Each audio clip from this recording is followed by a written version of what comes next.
പണ്ടത്തെ black and white സിനിമയിൽ ഇത് ബാക്ക്ഗ്രൗണ്ട് ആയിട്ട് കൊടുക്കും. നമ്മുടെ ചാർലി ചാപ്ലിൻ്റെ ഒക്കെ അതേപോലെ ഞാൻ കാണിച്ചുതരാം.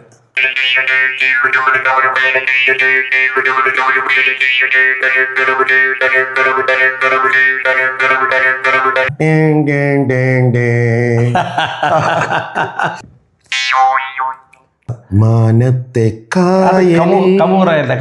മണപ്പുറത്തിന്ന് ബ്രഹ്മാനന്ദൻ സാർ, ജപ്പാനിലെ മുക്കിടി. നമസ്കാരം.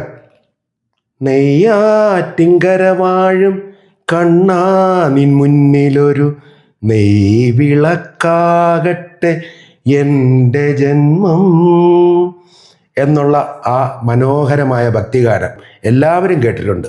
എന്നാൽ നെയ്യാറ്റിങ്കര വാഴും കണ്ണാ നിൻ മുന്നിലൊരു മുഖർശങ്കാകട്ടെ എൻ്റെ ജന്മം, ആ പാട്ടും പാടി നടക്കുന്ന വേറൊരു കൃഷ്ണൻ നെയ്യാറ്റിങ്കരയിലുണ്ട്.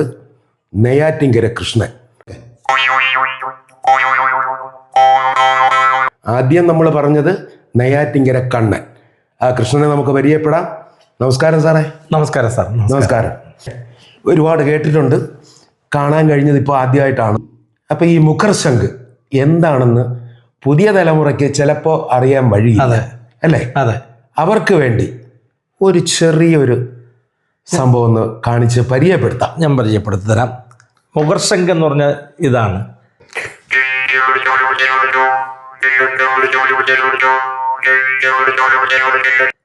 ഇത് കാരണം അത് പച്ചിരുമ്പ് കൊണ്ട് ഉണ്ടാക്കിയിട്ട് അതിനെ പരുവപ്പെടുത്തി കുറേ മുഖർശങ്ക് ഉണ്ടാക്കുമ്പോൾ മാത്രമാണ് ശ്രുതി ചേരുന്ന രീതിയിൽ ഒന്നോ രണ്ടോ മുഖർശങ്ക് കിട്ടുന്നത്. അപ്പോൾ എല്ലാ മുഖർശങ്കും കിട്ടൂല, അതിനൊരു പരുവമുണ്ട്. ആ പരുവപ്പെടുത്തിയാലേ കിട്ടുള്ളൂ.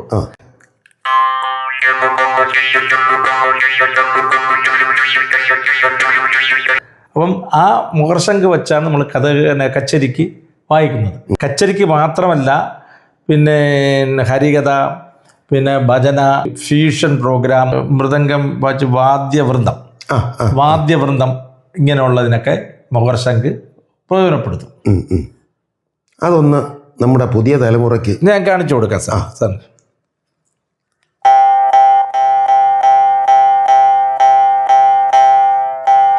ഇതാണ്ട് ഈ കുടം ഇങ്ങനെ ഇരിക്കും. കുടത്തിൻ്റെ അകത്ത് ഇതാണ്ട് ഈ വില്ല് പോലെ വന്നിട്ട് ഈ വില്ലിൽ തട്ടുമ്പോൾ നമ്മുടെ നാഭി ഖണ്ഡരചന, നാഭിയിൽ നിന്നുണ്ടാവുന്ന സൗണ്ടാണ് ഇതിൽ കൂടെ കേൾക്കുന്നത്.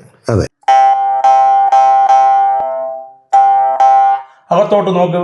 ഓം, ഒരു ഓങ്കാരം പോലെ നമുക്ക്. അത് നമ്മളെ വാക്യകത്ത് വെച്ചുള്ള ഒരു പ്രവർത്തനം. അതെ അതെ. ഓം നമ്മൾ ഓം എന്ന് പറയുന്നില്ല. ഓം. ഇപ്പം തഥദ്ദീം തക തഥദ്ദീം തക തക തഥദ്ദീം താ ദേങ്കേ നാ ദൊങ്ക ത ദേങ്കേ നാ ദോ തത്തിക്കിട്ടത്തും തത്തിക്കിട്ടത്തും തത്തിക്കിട്ടത്തും താ. അതിന് ഈ സ്വരത്തിന് സ്വരമാണത്. ഗരിസ ഗരി ഗരിസ ഗരി ഗരി ഗരിസ ഗരിസ നീത ഗരിസ നീത ഗരിസ നീത നീസ നീത പസ നീത പ. ഞാൻ ഇപ്പോൾ വായിച്ചു കേൾപ്പിച്ചത്.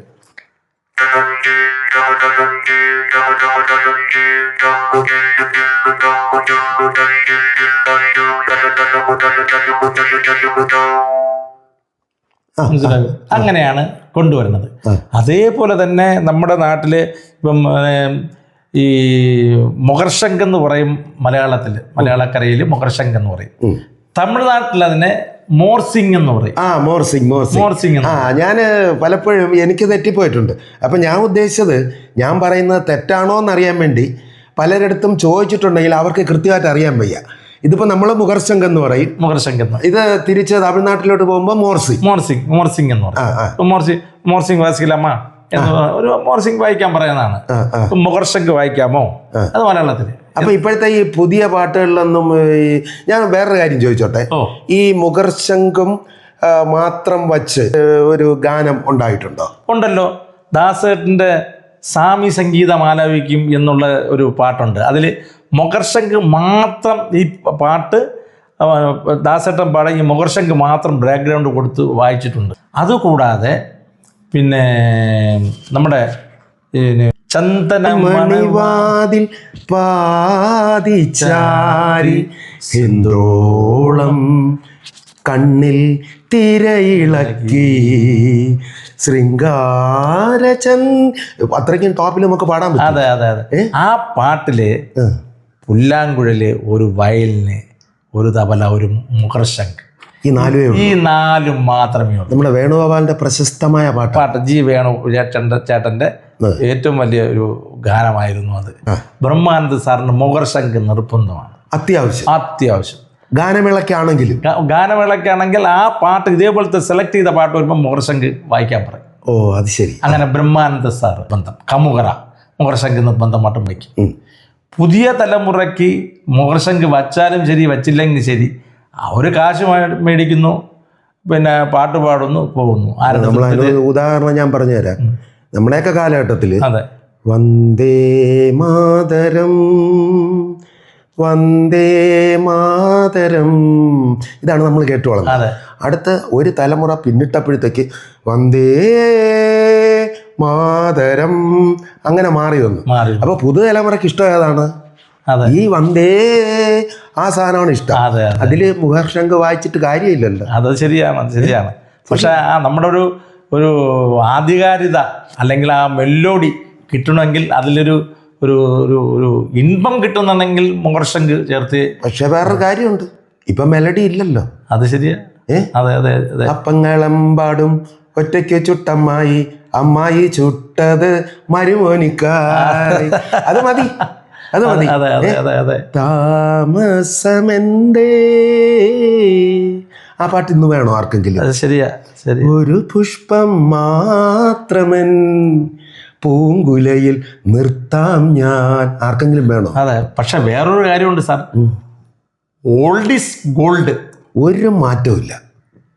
അതിന് പുതിയതായിട്ട് എന്ത് കൊണ്ടുവന്നാലും ഓൾഡ് ഈസ് ഗോൾഡ് ആണ്. അത് ഗോൾഡ്, ഡയമണ്ട് ആണ്. അത് എൻ്റെ മോൻ്റെ അടുത്ത് ഞാൻ പറയാണ്, എടാ ഓൾഡ് ഈസ് ഗോൾഡ് എന്ന് പറഞ്ഞു കഴിഞ്ഞാൽ അവൻ പറയും ഓൾഡ് ഈസ് ബ്രോൺസ് എന്നേ പറയുള്ളൂ. കാര്യം അവർക്ക് ഇത് ഉൾക്കൊള്ളാനുള്ള മനസ്സില്ല. അവർക്ക് എപ്പോഴും ഇന്നത്തെ വരികൾ എന്തെങ്കിലും വ്യക്തമാകുന്നുണ്ടോ? ഇന്നത്തെ കറക്റ്റാ വരികൾ വ്യക്തമാകുന്നുണ്ടോ? നമ്മളിതിപ്പം പിന്നെ നമ്മുടെ ഇന്ത്യൻ മുഖർശംഖ് എന്ന് പറഞ്ഞാൽ സൗത്ത് ഇന്ത്യൻ മുഖർശംഖ്, അതേപോലെ വേറെ മുഖർശംഖ് രാജ്യങ്ങളിലെ മുഖർശംഖ് ഉണ്ടോ? ഞാൻ ഒന്ന് കാണിച്ചു തരാം. വേറെ രാജ്യങ്ങളിലും ഉണ്ട്. ആ മുഖർശംഖ് കുറെ മുഖർശംഖുകളുണ്ട്. അതിൽ കുറച്ചിന് ഞാൻ പരിചയപ്പെടുത്തി തരാം.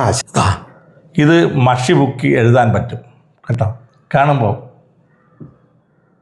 ശരിയാണ്. നിബാണ്.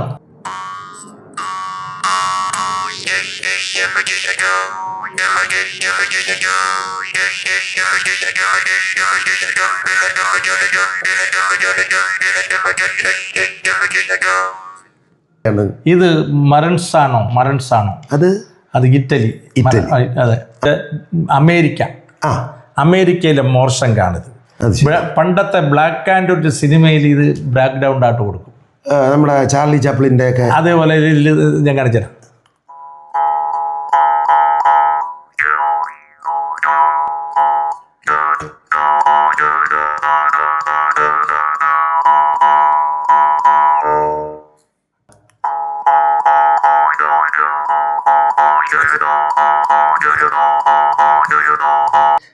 ജപ്പാനിലെ കോക്കിൻ, മുക്കിടിയല്ല, മുക്കിടി എന്ന് പറഞ്ഞാൽ വേറെ മോർശംഖാണ്. ഇവിടെ നമുക്കറിയാന്നുള്ള കുറെ പോക്കരികളെ മാത്രമേ.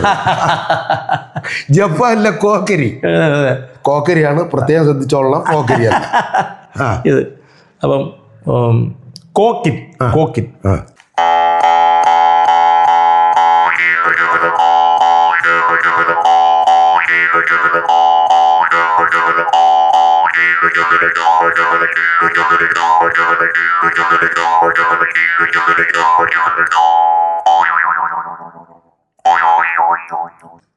ഇതാണ് മുക്കുടി. ഈ തായ്ലാൻഡിലെ മോർശംഖാണ്. മുക്കടി തായ്ലാൻഡ്. ഇത് തായ്ലാൻഡ്. ഇത് മറ്റേ വെറും മുളയാണ് തായ്ലാൻഡ്. ഇതെങ്ങനെ സംഘടിപ്പിച്ചു? ഇതെല്ലാം ഞാൻ ഓരോ രാജ്യങ്ങളിൽ പോകുമ്പോൾ, ഞാൻ ഇപ്പോൾ അമേരിക്ക, ഫ്രാൻസ്, പിന്നെ ഇങ്ങനെ കുവൈറ്റ്, മൊത്തത്തിൽ എത്ര രാജ്യങ്ങൾ പോയിട്ടുണ്ട്? മൊത്തത്തിൽ ഞാൻ ഒത്തിരി രാജ്യങ്ങൾ പോയിട്ടുണ്ട്. കച്ചേരിക്ക്. അപ്പം അങ്ങനെ പല രാജ്യങ്ങളിലും പോയി അവിടുത്തെ മുഖർശംഖ് വായിക്കും. കുറേ അത് പ്രാക്ടീസ് ചെയ്യും. ഓ അങ്ങനെയാണ് തായ്ലൻഡിൽ നിന്ന് ഇതോ. ഇപ്പോൾ ഇതാണ് നമ്മുടെ, ഇത് വേറെ ഒരു കോമഡിയിൽ ഞാൻ വേറെ ഒന്ന് കാണിച്ചു തരാം. അങ്ങനെ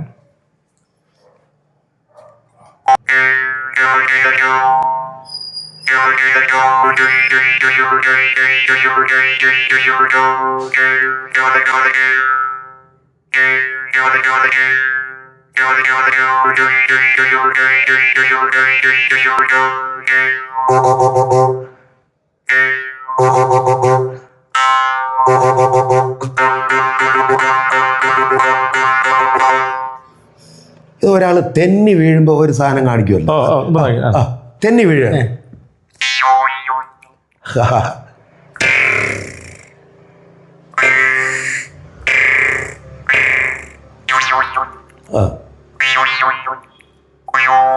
ഇതിലേ നമുക്കൊരു സാഡ്, ഒരു ദുഃഖകരമായിട്ടുള്ള ഒരു രംഗത്തിന് എങ്ങനെ നമുക്ക് ഇതിനോട്ട് ഈ പകർച്ചങ്ക വെച്ച് നമുക്ക് ചെയ്യാൻ പറ്റും? അങ്ങനെ ചെയ്യാൻ പറ്റുമോ? നമ്മൾ സാഡെന്ന് പറയുമ്പോൾ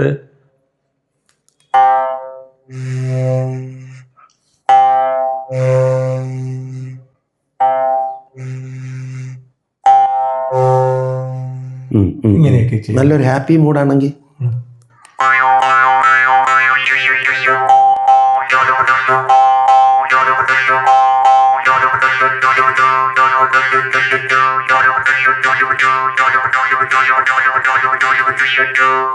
അത് കൊള്ളാം.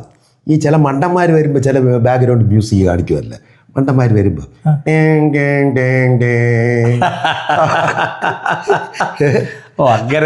അല്ല, എന്നാലും അതൊന്ന് ജസ്റ്റ് ഒന്ന് നോക്കാമല്ല.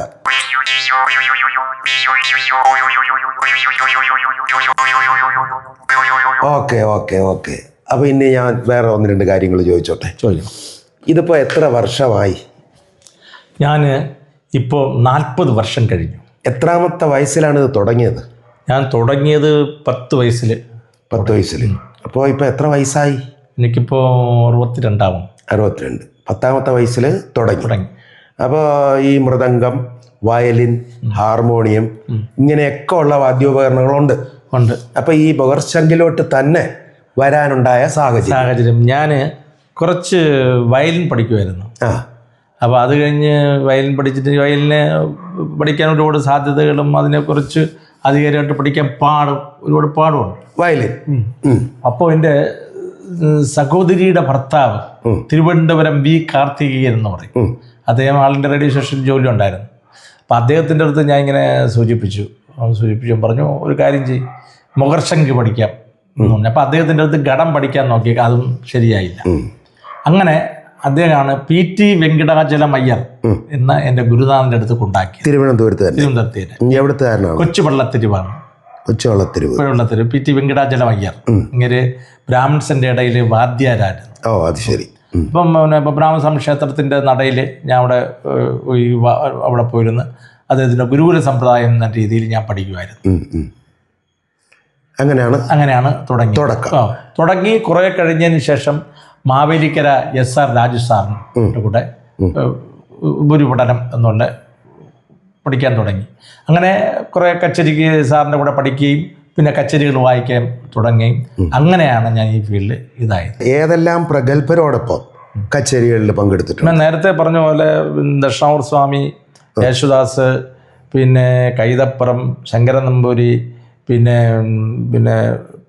പത്മഭൂഷൺ TV ശങ്കരനാരായണൻ, CN ശേഷഗോപാൽ, പിന്നെ വാസു സാറ്, മോഹനേന്ദ്ര സാറ്, പിന്നെ MG രാധാകൃഷ്ണൻ ചേട്ടൻ, പിന്നെ ഓമനക്കുട്ടി ടീച്ചർ, പിന്നെ സുധാ രഘുനാഥ്, ഇവൻ ജയത്തസർ വൈക്കം വിജയലക്ഷ്മി, ശരത് സാറ്, പിന്നെ അങ്ങനെ വേണ്ട ഒരു 4 തലമുറയ്ക്ക് സംഗീതം വായിച്ചിട്ടുണ്ട് എന്ന എല്ലാവരുടെ കൂടെ.